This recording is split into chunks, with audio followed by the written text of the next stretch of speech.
பெரிய ஒரு science book, விஞ்ஞான புத்தகம். ரெண்டாவது ஹிஸ்டரி, இது பெரிய ஒரு வரலாறு புத்தகமாக இது நமக்கு இருக்குது.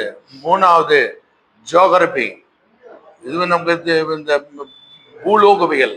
பூலோகவியல்னா இந்த பூமியை பற்றி எல்லா காரியங்களும் இந்த விதத்திலே சொல்லுகிறது. ரெண்டாவது மாணவகரம் மேத்தமெட்டிக்ஸ், இது கணக்கு புத்தகம் இது நமக்கு சொல்லி கொடுக்கிறது. அடுத்தது விளையாட்டுத்துறை. பசங்கள்லாம் இப்ப எல்லாம் விளையாடுகிறார்கள் அல்லவா, அது போல. அடுத்தது ஆட்டோமொபைல் இன்ஜினியரிங். இது கொடுத்த இந்த தீர்க்கதரிசன புத்தகத்துல சொல்லப்படுது என்னவென்றால், சக்கரங்களுக்குள் சக்கரம்.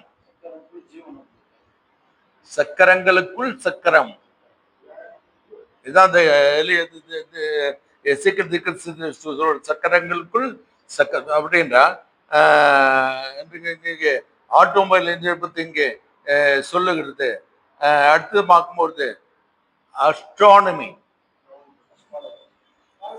அஸ்ட்ரானமின்னா வானவியல். என்னது? வானத்தை உறுதி கண்டறியலாம், வான சாத்திரம்.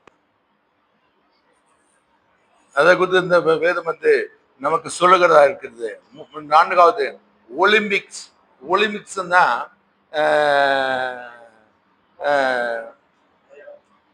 புதிய ஏற்பாட்டுல மார்ஸ் மேடை பத்தி இங்க படிச்சீங்கன்னா அதுலதான் இந்த இங்கே காண்பிக்கிறது என்று சொல்லுகிறது. ரெண்டாவது மியூசிக்கல். இதனுடைய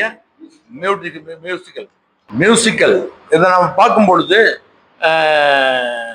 வேதத்துல சேலா அப்படின்னு சொல்லி சங்கீத புத்தகத்துல நிறைய இடத்துல வருது இல்லைங்களா. அதெல்லாம் ஒரு விதமான மியூசிக்கை பற்றி அங்கே சொல்லப்படுகிறது. அடுத்து சொல்றது டெக்னாலஜி, தொழில்நுட்பம். இது பத்தி என்ன செய்கிறது? இந்த வேதம் நமக்கு தெளிவாக நமக்கு போதிக்கிறதாக இருக்கிறது. இராணுவ கட்டமைப்பு இதெல்லாம் கூட நமக்கு வேதத்திலிருந்து வந்த இந்த இராணுவ கட்டமைப்பு பார்த்தீங்கன்னா யாரு அவருடைய புத்தகத்துல ரெண்டாவது புத்தகம் யாத்திராகாம புத்தகத்திலே இது வருது இல்லைங்களா. இத பிரிட்டிஷ்கார தெரிந்து கொண்டு இந்த இராணுவ கட்டமைப்பு அன்னைக்குதான் என்ன செஞ்சான், அடிச்சு விட்டான். அதனால இன்னைக்கு கூட உலகம் எங்க இருக்கிற எல்லா கவர்மெண்ட்டும் பாத்தீங்கன்னா இராணுவ கட்டமைப்பு அந்த நாட்கள்ல இந்த இராணுவ கட்டமைப்பு யார் எடுத்திருந்தார்? இந்த வேதம் தான் மண்ணுக்கு கொடுத்த ஒரு கலையாக இருக்கிறது. அடுத்து சொல்றேன். ரெண்டாவது பாதுகாப்பு அம்சங்கள். இதை எடுத்து வேணும் என்றால் நமக்கு சொல்லப்படுது. கடைசியாக இதனுடைய சட்டம் என்ற வேதம் தான் சொல்றது. இந்த புத்தகம் தான் வேதம் தான் சொல்லுகிற சட்ட திட்டங்கள் எல்லாம் நமக்கு மனிதனுக்கு கொடுத்திருந்தார். எந்திர கண்டிப்பு நமக்கு சொல்லிவிட்டு இருக்கிறது.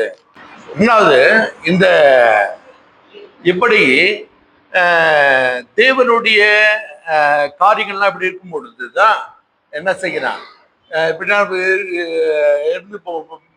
எழுத்து போட்ட பின்பாக சாத்தான் என்பவன் ஒருவன் மட்டும் இந்த மனிதனுடைய வாழ்க்கையில பிரவேசிக்கிறான். யார் சாத்தான்? யார் இந்த சாத்தான்? இந்த சாத்தானை பற்றி நாம் தெரிந்து கொள்ள வேண்டிய காரியங்கள் என்ன? யார் இந்த சாத்தான்? அவன் எங்கிருந்து வந்தான்? அவன் எங்கிருந்து வந்தான். இப்ப ஆதாம் ஏவாள் என்பவர்களை ஆண்டவர் படைத்து ஏதேனும் தோட்டத்திலே கொண்டு போய் இங்க வைக்கிறார் இல்லையா? உடனே என்ன செய்யறான்? சாத்தான் அந்த இடத்துக்கு போறான். இந்த சாத்தான் எங்கிருந்து வந்தான்? இந்த சாத்தான் எங்கிருந்து வந்தான்? இந்த பார்க்க போகிறான். அவன் அங்கு ஏவாள இடத்துல போய் என்ன செய்கிறான்? அவனுடைய காரியத்தை தந்திரமாக ஒரு காரியத்தை மட்டும் செய்கிறான் இல்லைங்களா? அது நாள் வரை இவருக்கு அங்க எத்தனை நாள் ஆச்சு நமக்கு தெரியாது. எத்தனை நாள் ஆச்சுன்னு சொல்லி நமக்கு தெரியாது. வேதம் நமக்கு சொல்லவில்லை. ஆனால் இந்த வேதத்திலே இந்த சாத்தான் எங்கிருந்து வந்தான், அவனுக்கு எப்படிப்பட்ட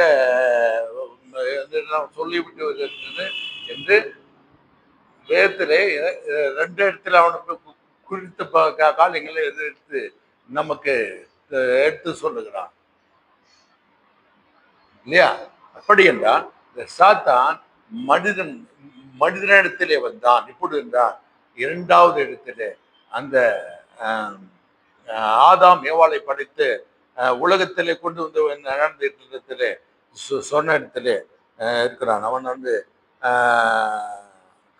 ஆண்டவர் சொன்னார். ஆண்டவர் அவனை சொன்னார், நீ இந்த பழத்தை சாப்பிடவே கூடாது.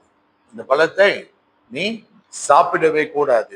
சாப்பிட்டால் அந்த நாளில் தானே நீ சாவாய் என்று சாகவே சாவாய் என்று சொன்னார். உடனே இந்த சாத்தான் சொல்றான், அந்த பழத்தை நீங்க சாப்பிடலாம், நீங்களாம் சாக மாட்டீங்க. எது இதுல உண்மை? எது இதுல உண்மை? இல்லைங்களா? முதல்ல நீ அதை சாப்பிடும் நாளிலே சாகவே சாவை என்று யார் கொடுத்தது? தேவன் கொடுத்தது. அடுத்த வசனமே சொல்றான், நீங்க அதை சாப்பிடவே நீங்க சாப்பிடலாம், நீங்க சாக மாட்டீங்கன்னு சொல்றான் இல்லையா? அப்படின்னா அவர்கள் சாப்பிட்டார்கள், அவர்கள் செத்து போனார்களா?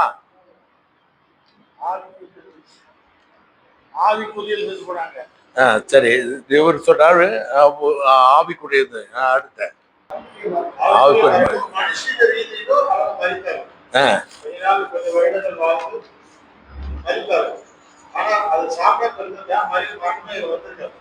இல்ல, அது நான் கேட்கல.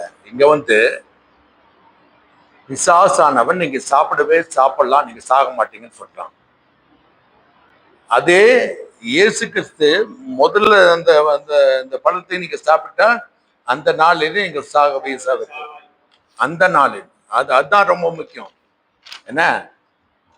அதே நாளில் நீங்க சாகவே சாவிட்டீங்கன்னு சொன்னார். இப்ப என்ன சொல்ல போறீங்க?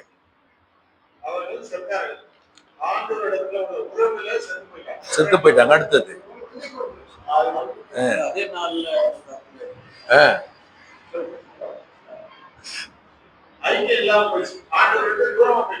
தூரமாட்டு போயிட்டாங்க. அடுத்தது பாஸ்டர் நீங்க சொல்லுங்க பாஸ்டர். ஆத்தமரம் அவங்களா தான் சொல்றாங்க.